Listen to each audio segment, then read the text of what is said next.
साथ देने के लिए, हमारा हौसला बढ़ाने के लिए। तो आप सभी को धन्यवाद। आप जितने भी जर्नलिस्ट हो जो भी हमारा साथ दे रहे हैं, इतने दिनों से आप भी डटे हुए हो और हमें कवरेज दे रहे हो, हमारा जितना भी आप दिखाने की कोशिश कर रहे हो, तो तहे दिल से आप लोगों का धन्यवाद। अभी कई दिन से ब्रजभूषण एक बात बोल रहा है कि 12 साल से ये चुप क्यों थे, 12 साल तक ये चुप क्यों थे, 12 साल पहले बोले क्यों नहीं, इतने दिन तक वेट क्यों किया। तो मैं इसी चीज़ का एक जवाब देना चाहती हूँ। 2012 में जूनियर का कैंप लगा था लखनऊ, वहाँ पे एक शिकायत दर्ज हुई थी पुलिस स्टेशन में सेक्सुअल हरासमेंट के खिलाफ में।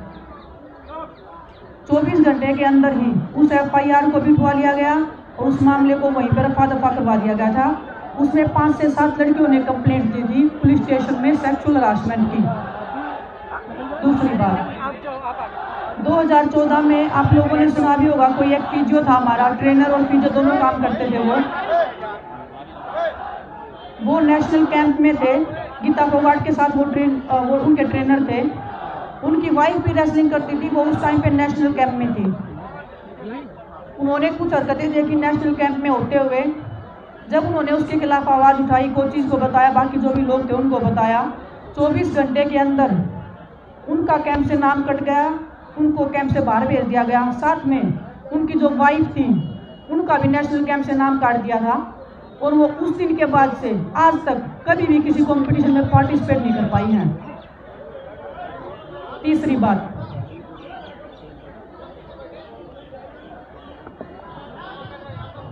अभी जब हम जंतर मंतर पे बैठे थे उससे पहले सरकार के एक अधिकारी से हम मिले थे। जंतर मंतर पे बैठने से 3-4 महीने पहले की बात है। हमने उनको हर एक बात बताई थी कि कैसे लड़कियों के साथ में सेक्सुअल हरासमेंट हो रहा है, कैसे लड़कियों को दुखी किया जा रहा है, मेंटली टॉर्चर किया जा रहा है, हर लेवल पे लड़की मतलब खिलाड़ियों को इतना परेशान किया जा रहा है कि खिलाड़ी कुछ भी करने को रेडी है अपनी लाइफ के साथ में। जब हमने 3-4 महीने वेट कर लिया, उसके बाद कुछ भी नहीं हुआ। फिर हम जंतर मंतर पे आए। जब हम गवर्नमेंट से बात करने के लिए, खेल मंत्री जी से बात करने के लिए गए, लास्ट दिन जब हमने धरना खत्म किया था, सभी खिलाड़ी अंदर गए थे, खेल मंत्री जी के सामने सारी बातें बताई थी।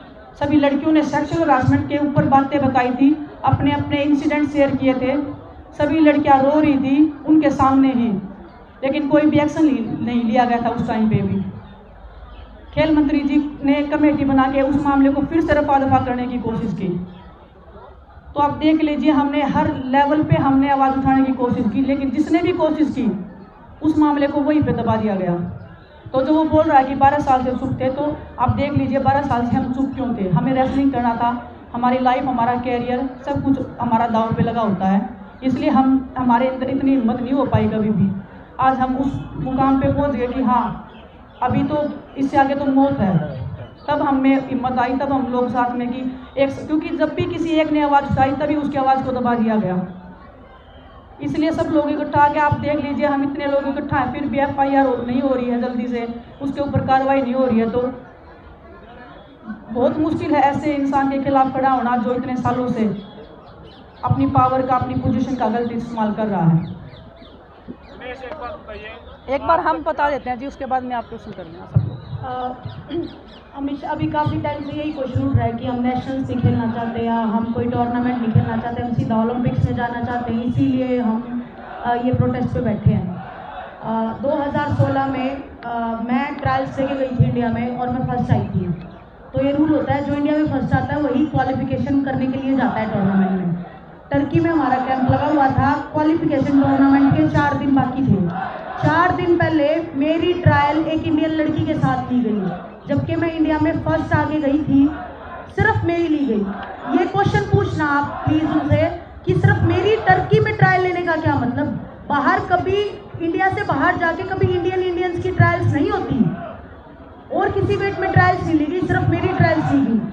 ऐसे ही अभी 2022 में सॉरी, एक लड़की की ट्रायल हुई और वो ट्रेन में थी, वो जीत चुकी थी अपनी ट्रायल।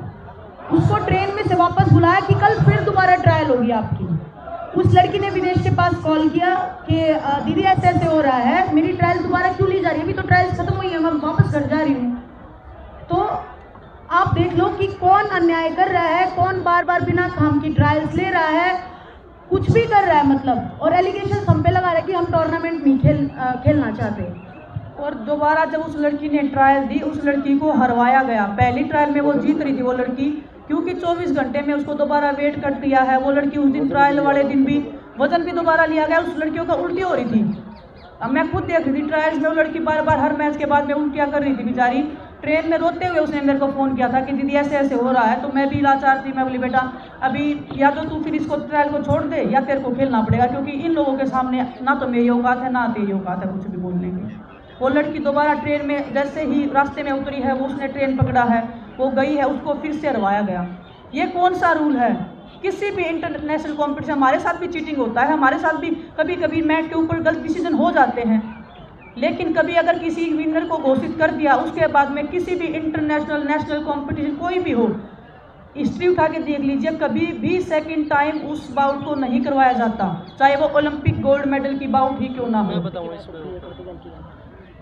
अगर बाउट की बात है तो 2019 की बाउट आप निकाल लीजिए, मेरी वर्ल्ड चैंपियनशिप की सेमीफाइनल बाउट थी और ब्रजभूषण भी वहीं पे बैठे थे, और उस बाउट में पूरी मतलब चीटिंग हुई है। उसके बावजूद ब्रजभूषण ने मेरे कोच को धमकाया कि आपने ऑब्जेक्शन क्यों किया। मैंने उनको बोला कि भाई मेरा कोच सही है, आप एक बार UWW से भी अपील करिए कि भाई आपने हमारे खिलाड़ियों के साथ चीटिंग की है। अगले दिन UWW ने इंडिया फेडरेशन से गलती मांगी कि हमसे गलती हो गई, हम जो चीटिंग हुई है आगे खिलाड़ियों का ध्यान रखेंगे, किसी के साथ ऐसी गलती ना हो। और दूसरी बात बताऊं, वो बोल रहे हैं कि अभी इन बच्चों को नेशनल करवाने दो, हमें बच्चों का नुकसान हो रहा है, बच्चे टूर्नामेंट नहीं खेल पा रहे हैं। वो बोल रहे हैं मुझे फांसी पर लटका दो। तो मैं आपको बताना चाहता हूँ, एक उन्होंने अभी 2-3 साल से एक टूर्नामेंट चालू किया है, open ranking series. Open ranking series का उन्होंने एक बच्चे के साथ 1025 रुपये उसका चार्ज है। उसमें अगर आप पार्टिसिपेट करोगे तो आपको 1025 रुपये देने पड़ेंगे, और उसके बावजूद बच्चा खुद ट्रेन की टिकट करवाता है या वो फ्लाइट में जाता है, खुद होटल का करता है, खुद खाने का करता है, बच्चों को कोई सुविधा नहीं मिलती। और वो मैं उनसे पूछना चाहता हूँ कि वो पैसे जाते कहाँ जो बच्चे देते हैं। एक वजन में 200-200 बच्चे लड़ते हैं, तो 30 वजन है हमारे, 10 लड़कियों के, 10 ग्रीको रोमन के और 10 फ्री स्टाइल के।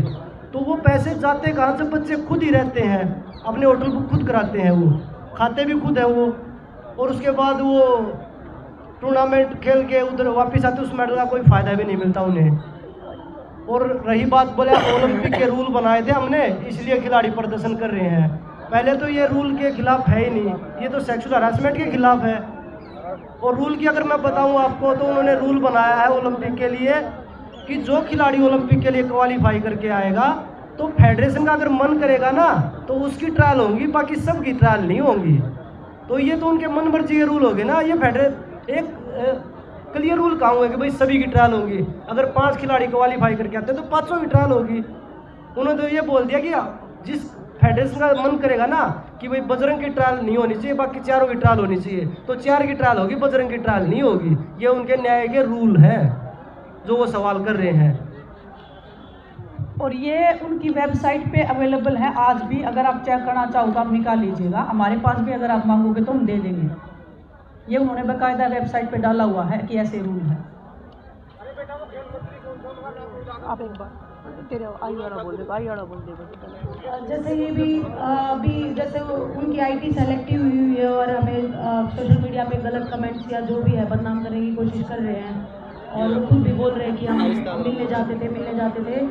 तो सबसे पहले बता दूं कि IOA का एक इलेक्शन का कुछ था, मुझे और सत्यव्रत को वहाँ बुलाया गया था, कुछ वोटिंग का सिस्टम था, तो वो कोई भी काम से बुलाते थे तो हम जाते थे, और वहाँ जो पिक्चर्स खिंच जाती थी वो ठीक है कि हम मिलने गए थे। और विनेश का भी सवाल उठा रहे, विनेश को मतलब अब से लेके 2 साल हो गए ब्रिजभूषण से मिले हुए। वो या तो ट्रायल्स के टाइम पे मिलती है जो वो आते हैं, नेशनल्स के टाइम पे, इंटरनेशनल कंपटीशन में, लेकिन ऐसे पर्सनली विनेश को 2 साल हो गए वहाँ गए हुए, फेडरेशन गए हुए। और ये सारे उनके क्वेश्चंस का आंसर है जो वो कुछ भी बोल रहे हैं हमें हमारा मुद्दा भटकाने के लिए और हमें गलत साबित करने के लिए। वो बोल रहे हैं ना कि 10-15 दिन पहले ही मिले थे, विनेश अपने हस्बैंड के साथ आई थी, बजरंग अकेला लाया था, बजरंग मिला था उनसे लास्ट टाइम सीनियर नेशनल हुआ था, संगीता की मैच थी तभी नेशनल में ही उनसे मिला था, और मैं तो 2 साल से उनसे मिली ही नहीं हूँ। अगर किसी कंपटीशन में आगे तो आगे, वो बोल रहे हैं कि रेसलिंग फेडरेशन में आए थे। मैं 2 साल हो गए रेसलिंग फेडरेशन में ब्रजभूषण से मिली ही नहीं हूँ। 2 साल तो मैं मिनिमम बता रही हूँ। मेरे को तो लास्ट टाइम याद आ रहा है 2018 में जब मेरी शादी हुई थी, तब उन्होंने बुलाया था खुद कि आप आए हो, मेरे को कुछ पेपर साइन करवाने थे, तब उन्होंने बुलाया था, तब हम उनसे मिले थे। अदरवाइज मेरे हस्बैंड तो पहले और लास्ट टाइम तभी उनसे मिले थे। बेटा मैं बोल सकता हूँ? अंकल एक मिनट जाइए।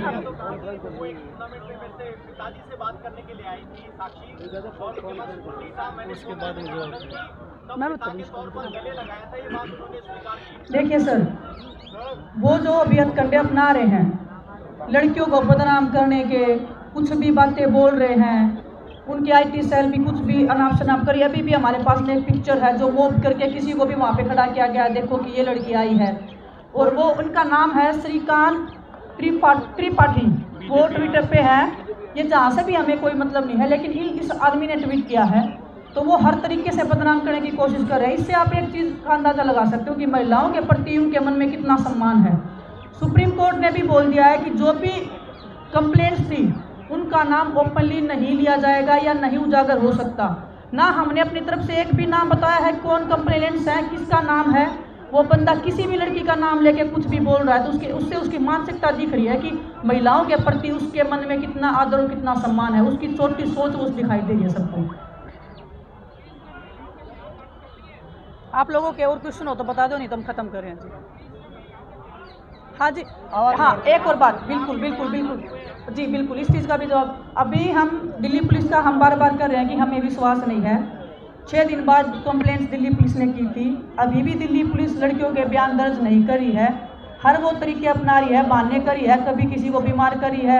आज तो पूरे दिन से जवाब ही नहीं दे रहे हैं कि कब वो बयान दर्ज करेंगे और वो सब। तो दिल्ली पुलिस बिल्कुल अभी भी कोशिश करी है कि ये मामला जितना डिले हो सकता है, जितना इन खिलाड़ियों को तोड़ा जा सकता है मेंटली या फिजिकली, जो भी हम ब्रेक कर सकते हैं या लड़कियों को तोड़ सकते हैं पैसे से, पावर से, पोजीशन का इस्तेमाल करके, तो वो हर इतना टाइम उसको दे रही है कि वो अपना बचाव कर सके या हम पे दबाव बना सके, किसी भी खिलाड़ी पर दबाव बना के पीछे हटा सके।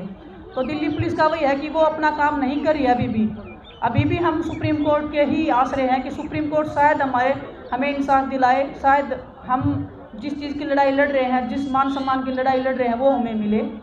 तो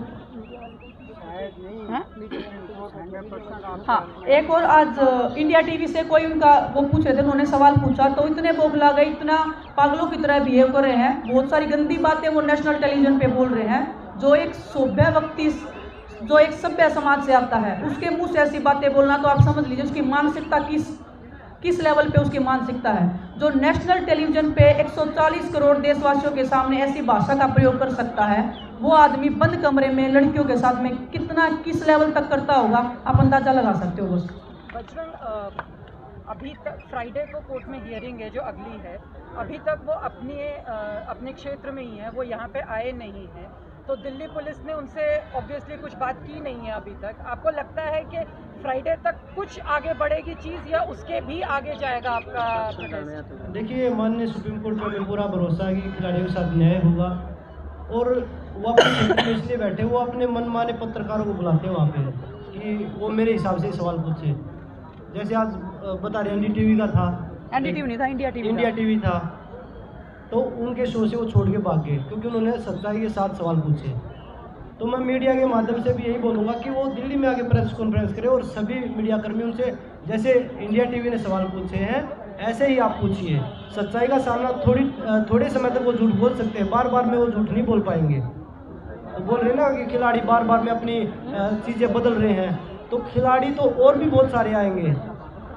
और वो बोल रहे थे ना कि भाई पहलवान नहीं है तो 4 पहलवान है।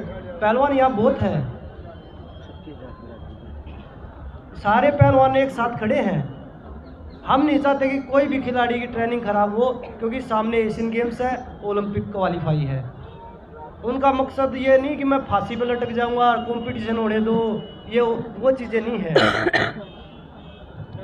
अगर वो सही में रेसलिंग की भलाई या रेसलिंग खिलाड़ियों की भलाई, हमारी भलाई चाह रहे हैं ना आज भी, और बोल रहे हैं कि आप चले जाओ या कंपटीशन लड़ने दो, मैं फांसी पे चढ़ने को तैयार हूँ, तो मेरा आप लोगों के माध्यम से एक रिक्वेस्ट रहेगा, अगर वो फेयर इन्वेस्टिगेशन चाहते हैं तो खुद पुलिस स्टेशन में जाएं, क्योंकि उनके ऊपर पोस्को एक्ट लगा है, नॉन बेलेबल ऑफेंस है। क्रिमिनल उनके ऊपर है, खुद पुलिस स्टेशन में जाए कि प्लीज़ मुझे गिरफ्तार करो। गिरफ्तार करने के बाद में इंटरोगेशन कीजिए, अगर उसमें कुछ भी नहीं निकलता है तो हम दोषी।